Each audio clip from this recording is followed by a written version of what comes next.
마켓 이슈 분석 이어갑니다. 유로존의 물가지수가 5년 만에 마이너스를 기록하면서 디플레 우려를 키웠고 덩달아 ECB 부양책 기대도 키웠습니다.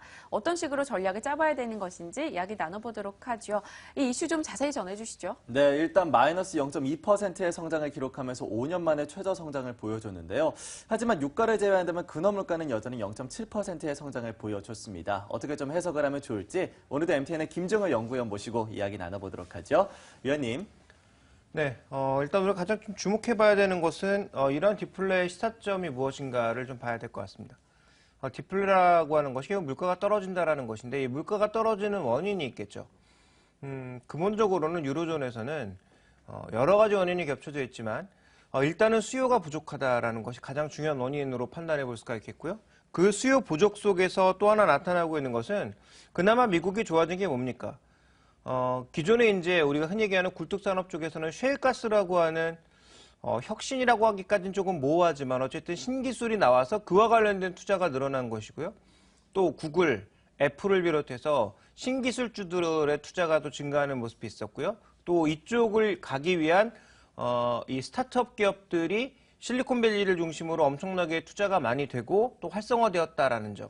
그러니까 이런 신기술 이런 것들이 미국의 지금 경제를 견인하는 가장 중요한 요소 중에 하나인데 유럽은 이게 없다라는 거죠. 그러니까 뭐 지금 뚜렷하게 이런 것들을 보여주지 못하다 보니까 결국은 유로존 쪽에서의 수요가 없었다라고 봐야 될 것 같고요. 그 다음에 이제 기존에 말씀드렸던 국영제 의존도, 뭐 베일이라든지 아니면 뭐 BH빌리톤이라든지 리오틴토라든지 이런 기업들이 여전히 시가총액 상위 종목을 차지하고 있다라는 거죠. 그러다 보니까 유로존 증시 상대적으로 더 흔들릴 수밖에 없는 거고 경제도 이쪽에 매달려 있는 데다가 그나마 제조업도 강하지가 않습니다. 그러다 보니까 상대적으로 이 수요 자체가 존재하지 않는 거죠. 그래서 제조기업을 그나마 많이 갖고 있는 독일은 다행이지만 나머지 국가들이 상대적으로 힘들 수밖에 없는 그런 구조가 여전히 이어지고 있다고 봐야 될 것 같고요. 양적 완화를 한다고 하면 이런 수요가 회복될 수 있을까? 기본적인 인프라스트럭처가 부족하기 때문에 돈만 쏟아부어서는 자산 가격은 올라갈 수 있겠지만 경제의 근본적인 해결에 도움이 되느냐? 이에 대해서는 굉장히 조금 부정적인 의견을 많이 나타나고 있습니다. 그래서 유로존의 수요 자체를 억지로라도 끌어올릴 수 있는 재정 정책이 과연 얼마만큼 합의가 잘 돼서 빠르게 시행되느냐가 조금 더 우리가 관심을 가져야 되는 이슈가 아니냐. 그래서 저는 유로존이 디플레를 벗어나는 시점은 양적 완화가 아니라 오히려 이렇게 유로존의 재정 정책이 합의가 되고 좀 더 강력한 드라이브가 걸렸을 때 뭐 대규모 통신망 투자라든지 아니면 뭐 대규모 인프라 투자라든지 이런 것들이 나타나야 뭔가 회복이 되지 않을까 이렇게 좀 보고 있습니다. 네, 일단 유로존 부양책이 문제가 아니라 재정 정책이 뒤따라야 된다라고 이야기를 주셨는데 네. 그럼 뭐 경제학자들은 어떻습니까? 이 부양책에 대해서 좀 긍정적인 시각을 내놓고 있는지요?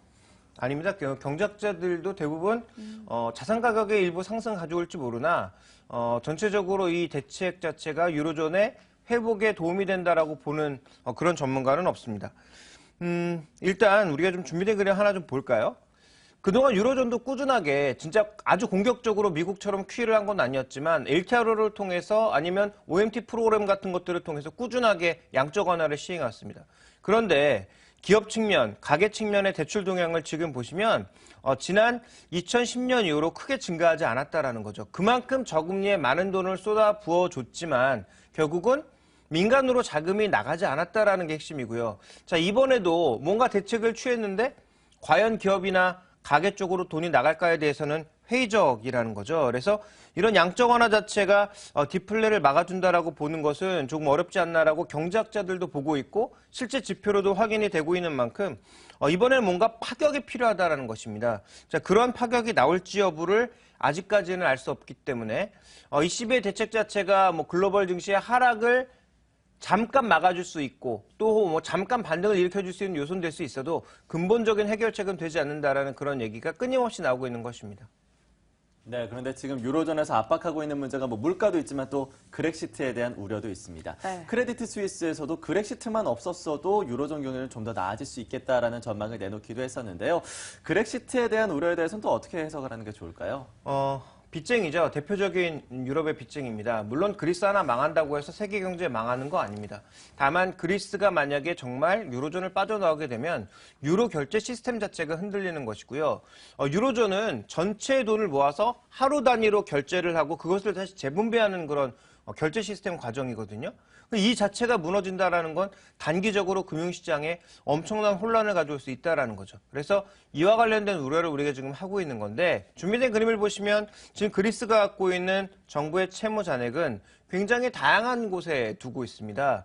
그런데 이들은 지금 계속 공짜 정심을 요구하고 있는 거죠. 독일은 못 주겠다라는 것이고 그리스는 요구하고 있는 거고요. 근데 이렇게 정치 논리로 계속 가다 보면 경제 논리는 다 팽개친 채 우리가 지금 이렇게 하게 되면 크게 좋아질 수 있는데 라는 유혹에 자꾸 빠진다라는 거죠. 그러니까 그리스 드라크마화로 돌아가면 단숨에 통화평가절하를 200%에서 300% 정도 할 수 있고요. 그렇게 되면 단숨에 그리스 경제가 파격적으로 좋아질 수 있다는 겁니다. 지금 물론 좋아지고 있는데요. 이게 지금 좋아지고 있다라고 보기 좀 어려운 게 이제 막 플러스로 조금씩 돌아서고 있는 거거든요. 근데 만약에 드라크마화를 300% 절하해버리면 경제 성장률의 변화폭은 굉장히 크게 나타날 수 있는 거고요. 그러면 국민들이 실제로 체감하는 경제 효과는 바로 나타날 수 있는 거고요. 그렇게 본다면 지금 굉장히 침체에 빠져 있는 경제가 단숨에 좋아지는 것과 같은 그런 효과를 나타날 수 있다라는 거죠.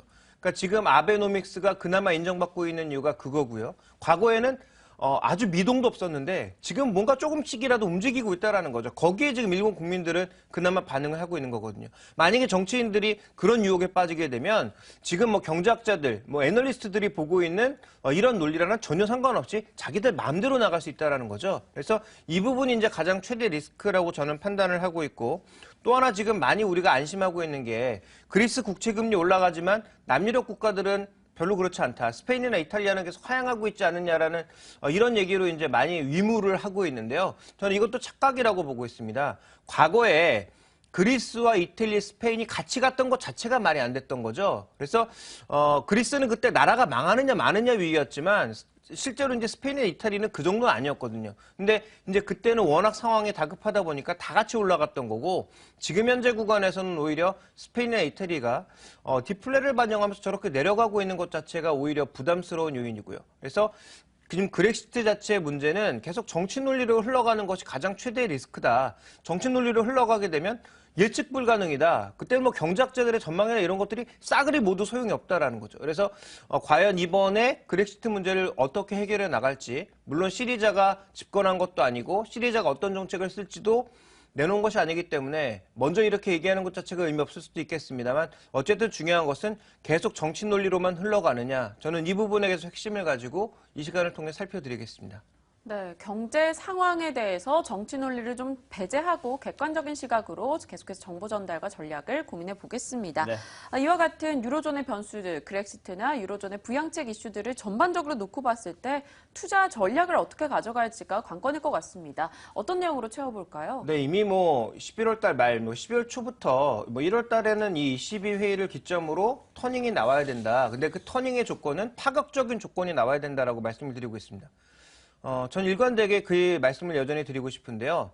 이번에 ECB에서는 적어도 5천억 유로 이상의 자금 투입, 그 또 한 가지는 직매입, 국채나 회사채의 직매입이 나와야 된다는 거죠.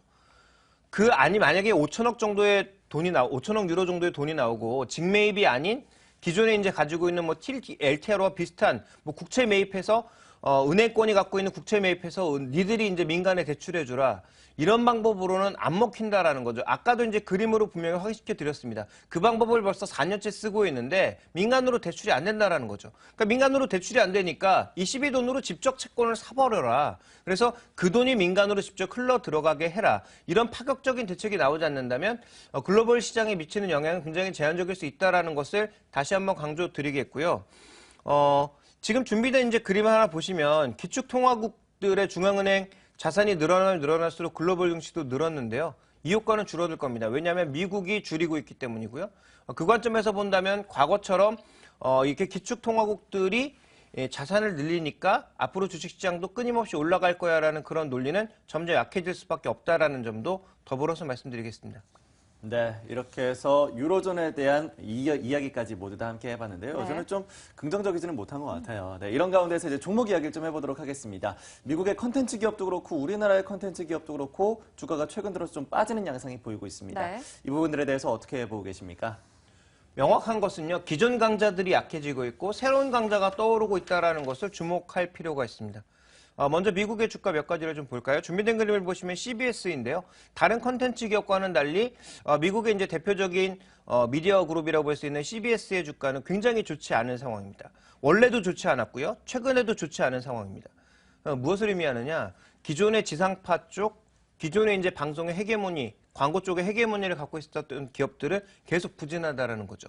우리나라에 이제 상장되어 있는 게 SBS밖에 없는데 SBS도 마찬가지입니다. 그래서 전체적으로 기존의 강자들은 계속 뒤로 밀려나고 있다라는 거고요.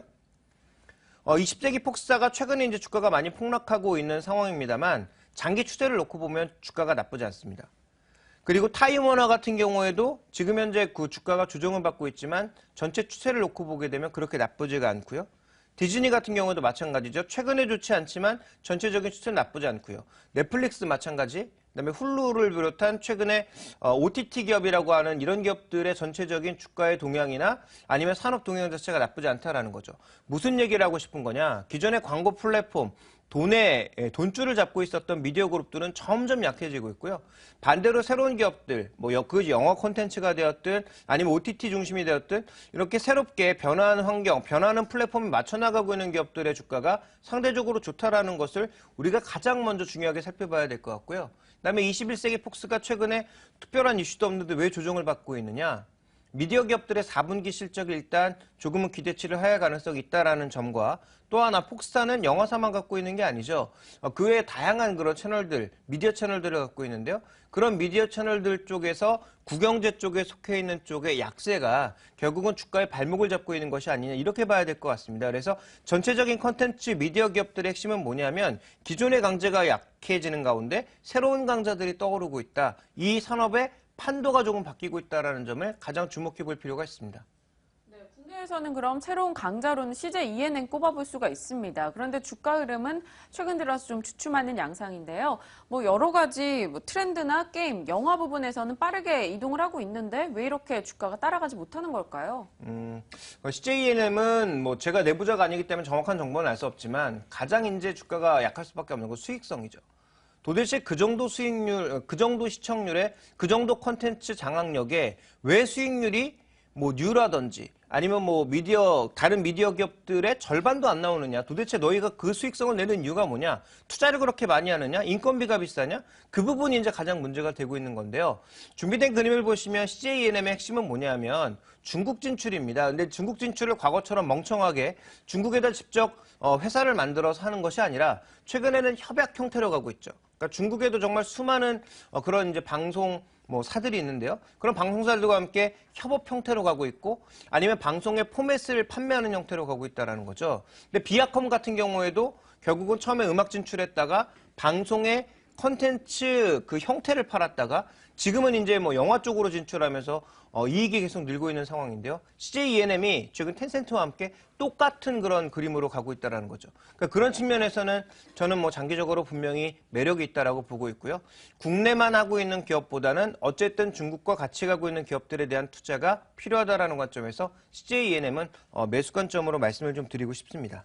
네, CJ ENM 최근 들어서 주가가 빠지고 있지만 여전히 중국 시장은 키가 될 것 같습니다. 중국과 계속해서 협력을 확대해 나가고 있기 때문에 향후 성장 가능성을 보면서 매수 의견 내주셨네요. 자, 그렇다면 이제 좀 더 시장에 대한 이야기 좀 더 확대해 봐야겠죠. 네, 최근 코스피는 외국인 프로그램 매도에 시달리고 있습니다. 시장 어떻게 봐야 될 것인지 오늘장 선전략 이어갑니다.